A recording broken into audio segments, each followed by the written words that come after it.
ધીરતાની છે એ છબી, ગંભીરતાના ધણી, વીરતા જગાડે ગુરુ,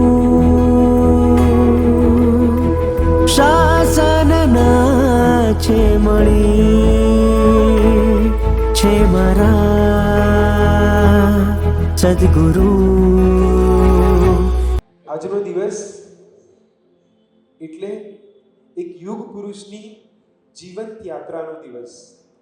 આજનો દિવસ એટલે એક પવિત્ર પુરુષની પવિત્રતાને સ્પર્શવાનો દિવસ. આજનો દિવસ એટલે એક યોગ બલિષ્ઠ પુરુષની યોગ સાધનાને માણવાનો દિવસ.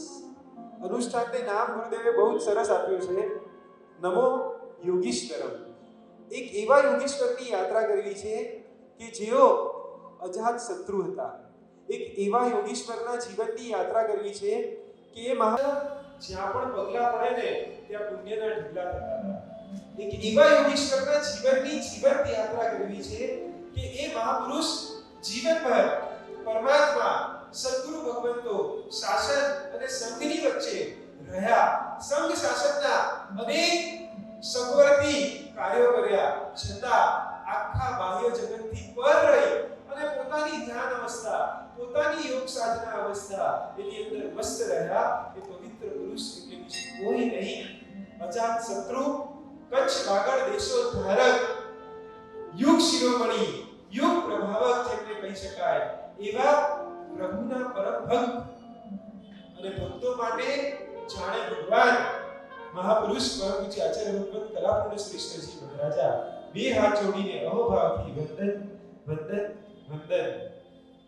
આ ગુરુદેવનું જીવન, પૂજ્ય કલાપૂર્ણ શ્રી દાદાનું જીવન બહુ વિરાટ, વિશાળ અને અમાપ છે. 1-2 કલાકમાં આ નાનકડી જીભથી કેટલી વાત થઈ શકે, પણ ચોક્કસ એમ કહેવાનું મન થાય કે એવું જીવન કે જેટલું નામ લેતા મોઢું આખું ભરાઈ આવે અને એટલી માટે બસ કહ્યા જ કરવાનું મન થાય. છેલ્લા 12 કલાકથી એ જીવનની અંદરથી વિહરવાનું થયું, વિચારવાનું થયું, એમના જીવનને વાંચવાનું થયું. એક ક્ષણ પણ મૂકવાનું મન ન થાય ને બોલ્યા જ કરવાનું મન થાય. એટલું અદ્ભુત અમાપ જીવન છે. હું તમને કહું, કલાપૂર્ણ શ્રી દાદાના જીવનની વાત કરવી ને એટલે કેવું, તમારા હાથમાં કોઈ સોનાનો વરખ આપે અને સોનાના વરખ પર નકશી કામ કરવાનું કે એ કેટલું અઘરું છે. બસ એના કરતાં પણ વધારે અઘરું કલાપૂર્ણ શ્રી દાદાના જીવનની કથાનું ગાન કરવાનું છે. બનાવે ગરીબ માણસે પ્લોટ આપો તો ઝૂંપડું બનાવે. કોઈ મુનાના ગોળીજીના બિઝનેસમેનને આપો ને તો એ દુકાન બનાવે કે આપણે દુકાનથી મતલબ છે, આપણે બીજું કાંઈ નહીં, પહેલાં દુકાન હોવી જોઈએ. કાંઈ બિઝનેસમેન છે દુકાન બનાવે. કોઈ બિલ્ડરને આપો ને તો 25 માળનો ટાવર બનાવે. દુકાન શું કોઈ ટાવર બનાવો ભલે ત્યાં. અને કોઈ સાધકને આપો ને તો એ મંદિર બનાવે. આ એ સાધક હતા જેને ઝૂંપડું નહોતું જીવનમાં, દુકાનનો ટાવર નથી, પણ પોતાનું જીવન મંદિરમય બનાવ્યો.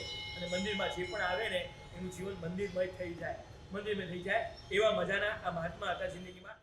આજે જંગમ તીર્થની જાત્રા કરીએ, પાલિતાણાની જાત્રા કરી, શંખેશ્વરની જાત્રા કરી, ગિરનારજીની જાત્રા કરી, તમે જીરાવડાની જાત્રા કરી, તારંગાની જાત્રા કરી. આ બધા સ્થાવર તીર્થ હતા. ગુરુદેવ કેવા હતા ખબર છે? ગુરુદેવ બે નંબરમાં શત્રુંજય તીર્થ જેવા હતા. મારા ગુરુદેવ શત્રુંજય વિશિષ્ટ છે. ગુરુવર મારા પ્રભુવર જેવા દીઠા ન કોઈ જગમાં એવા. ગુરુવર મારા પ્રભુવર જેવા દીઠા ન કોઈ જગમાં એવા. ગુરુવર મારા પ્રભુવર જેવા